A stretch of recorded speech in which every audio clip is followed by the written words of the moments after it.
So, well, let me finish my meal now, and I'm gonna, wow, that roast looks real good. I'm gonna show you what kind of dessert I would serve with this. Now, this is a wonderful dessert that Mrs. Crossley gave to me when I moved to Jones in Northeast Louisiana.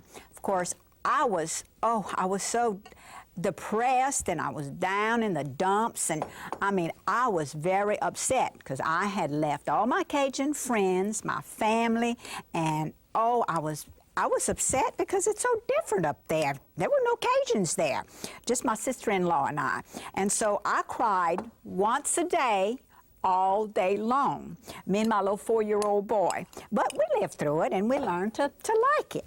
So first of all, she gave me this recipe, this old lady that really was a wonderful friend. And this was her favorite dessert, and of course, it became one of mine. And first, I have to really whip my butter and sugar in here. I've already had my sugar in here. So we're gonna whip that up real good.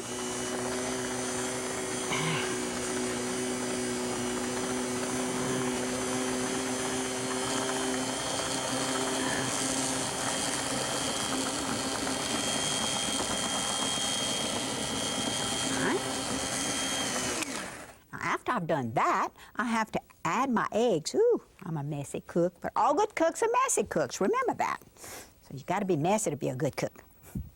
Now, I'm going to add my eggs one at a time, but first I want to share with you this little gadget. Look at this. It's an egg separator, and it's great because I always get that yolk into my egg whites whenever I'm separating them if I don't use this. So I'm going to use this one first because I'm going to be using the egg whites later on. 1 egg at a time is what you have to do. And it's very important that you do this. 1 egg at a time. That's the way she taught me, and so that's what I'm doing. Okay, got that one worked up. Try to divide these. Oh, well, you know, it never works when you want it to. Never. That's all right. It'll all come out in the wash or in the cake. That was my mother-in-law's favorite saying. Okay. Then I'm going to add the rest of my eggs here, which I should have added 1 at a time, so don't do like I'm doing. All righty. Now, wipe my hands again. This ought to be a real good cake today. And this is so easy to make, but it's really a little time-consuming.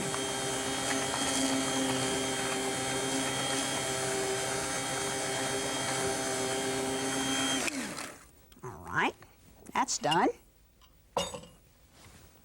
Takes my flour, and I'm going to mix my salt and baking soda in here. Okay, well, to get it all out, because you need as much as you can get for the right measurements. All right, now mix it here. All righty. Okay. Now, next step. See, there's several steps, but it's not that bad when you've baked it as many as I have. Okay. All right, I've got vanilla flavor here. Mix this in. And, oops, here we go. I'm going to incorporate this in here. I'm going to put it in here. Add it to this. All right. Okay. That was sour cream. That was the sour cream and the vanilla. Now I'm going to add my flour to this. Okay. Okay, now.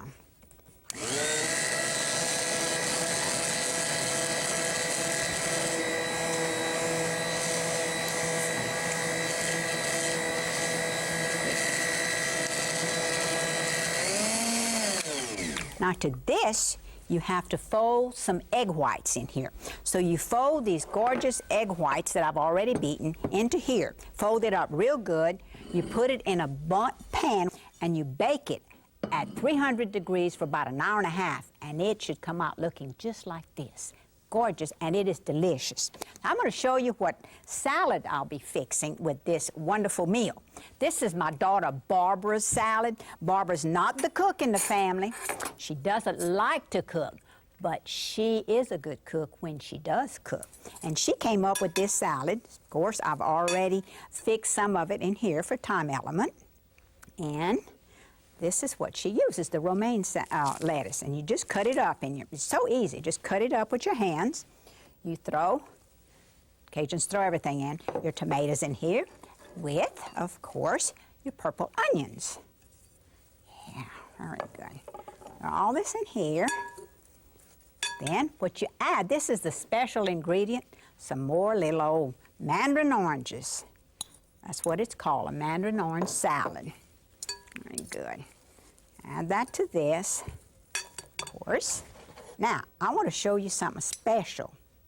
Of course, now, this is an egg cutter. Mama didn't have these when I was growing up, and I hated to cut those because I always got egg yolk on my fingers. This works great. Look at this. Wow. Voila.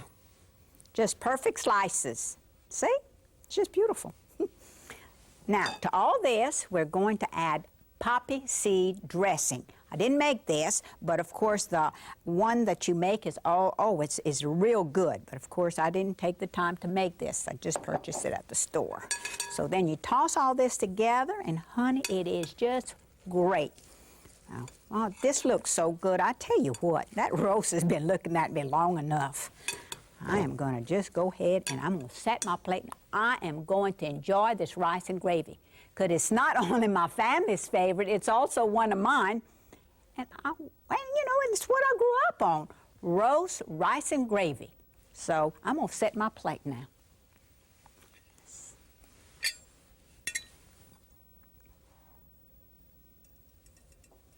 Watch how pretty this is going to be. Now, this is how a Cajun really eats rice. Now, you know that you can tell a Cajun because if a person knows how much rice it takes to go with this gravy, he's real Cajun. By chance, he's probably a rice farmer, too, because he can also tell you how many acres it takes to cover that bowl of gravy.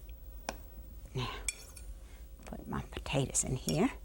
Look at that luscious gravy.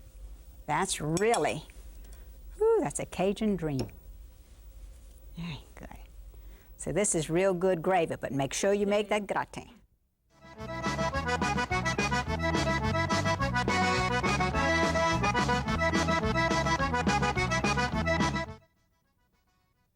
I'm at Hilltop, a 14-acre arboretum in Baton Rouge, and I have been enjoying these gorgeous sassafras trees. Of course, I just had to pick me some leaves, and I will be going back to my kitchen and crushing these, making me some wonderful gumbo filet. But first, I would like to share a letter with you from Barbara Wade in Winsboro. Barbara writes, "Hi, Miss Lucy. I am Barbara Wade from Winsboro. I love to watch your show on TV. I am always collecting recipes. I learned to cook when I was young. My mom let me cook with her. My mom's name is also Lucy. I enjoy watching you cook. I usually get flour all over the place. So keep cooking, Miss Lucy, and I will continue to watch. Bye now, Barbara." Thank you, Barbara, for sending me this lovely letter. Thank you for watching me. See you again soon.